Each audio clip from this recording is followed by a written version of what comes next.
शाम का समय था। सूरज धीरे धीरे पश्चिम में ढल रहा था। गगन में सुनहरी आभा फैल चुकी थी। चारों ओर सन्नाटा था, केवल हवा की मंद सरसराहट। एक विशाल बरगद के नीचे भगवान गौतम बुद्ध ध्यानमग्न बैठे थे। उनके चेहरे पर एक दिव्य शांति थी, जैसे सारा संसार उसी में समाया हो। तभी एक युवा ब्राह्मण उनके पास आया। उसका नाम था आनंद।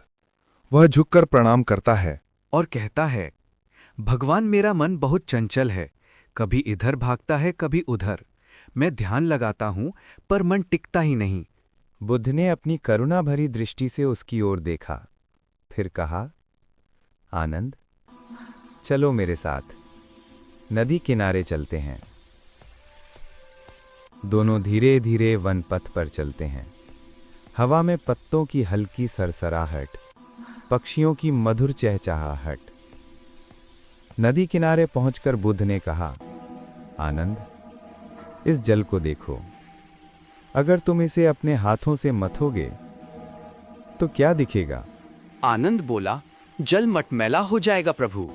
बुद्ध मुस्कुराए, और जब तुम इसे छोड़ दोगे तो क्या होगा?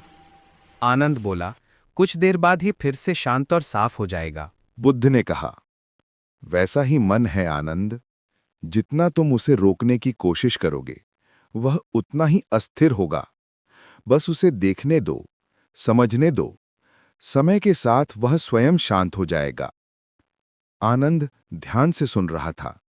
बुद्ध ने आगे कहा, विचारों से मत लड़ो आनंद। उन्हें देखकर पहचानो। वे आते हैं, जाते हैं, जैसे बादल गुजर जाते हैं। जो उन्हें देखता है वही जागृत होता है। यही एकाग्रता है। कुछ देर मौन रहा। फिर गांव का एक किसान वहां आया।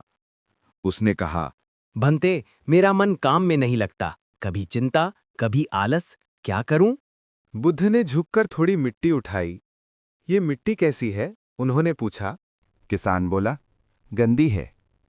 बुद्ध बोले, अब इसमें बीज डालो, क्या उगेगा? किसान ने कहा, कुछ नहीं प्रभु।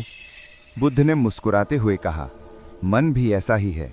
अगर ये गंदगी से भरा हो, क्रोध, लालच, ईर्ष्या, अहंकार, तो ज्ञान का बीज अंकुरित नहीं होगा। पहले मिट्टी को स्वच्छ करो, तभी मन एकाग्रचित होगा। आनंद ने पूछा, भगवान, तो मन को शुद्ध और एकाग्र कैसे करें? बुद्ध ने कहा, 3 उपाय हैं आनंद। पहला, श्वास पर ध्यान। जब भी मन भटके, अपनी श्वास पर लौट आओ, ये तुम्हें वर्तमान क्षण में लाएगा।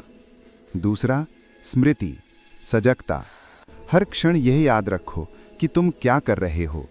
चलते समय चलना देखो, खाते समय खाना देखो, बोलते समय बोलना देखो। और तीसरा, करुणा, दया। जब तुम्हारे भीतर करुणा होती है, तुम्हारा मन सहज ही शांत हो जाता है। धीरे धीरे सूरज ढल चुका था। रात उतर आई थी। दीपक की लौ जल रही थी और हवा में चंदन की महक फैली थी। आनंद बुद्ध के पास बैठा था। अब उसका चेहरा शांत था। उसकी आंखों में स्थिरता थी, जैसे भीतर कोई प्रकाश जल उठा हो। वो बोला, भगवान, अब समझा। मन को जीतने का अर्थ उसे रोकना नहीं, बल्कि उसे समझना है। बुद्ध ने मुस्कुराते हुए कहा, सही कहा आनंद। जो अपने मन को समझ लेता है, वो संसार को समझ लेता है। कुछ क्षण मौन छाया रहा। फिर बुद्ध ने गहरी आवाज में कहा, मन स्वयं एक गहरा सागर है।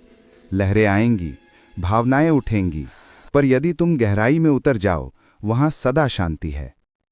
धीरे धीरे संगीत बढ़ता है। आकाश में चांद निकल आया है।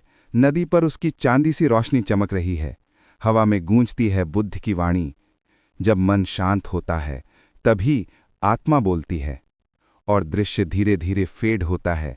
केवल बांसुरी की ध्वनि रह जाती है, मधुर, गूढ़ और अनंत शांति से भरी। गौतम बुद्ध का अंतिम संदेश, मन को स्थिर करो, श्वास को देखो और करुणा में जीना सीखो। वहीं से आरंभ होता है सच्चा ध्यान।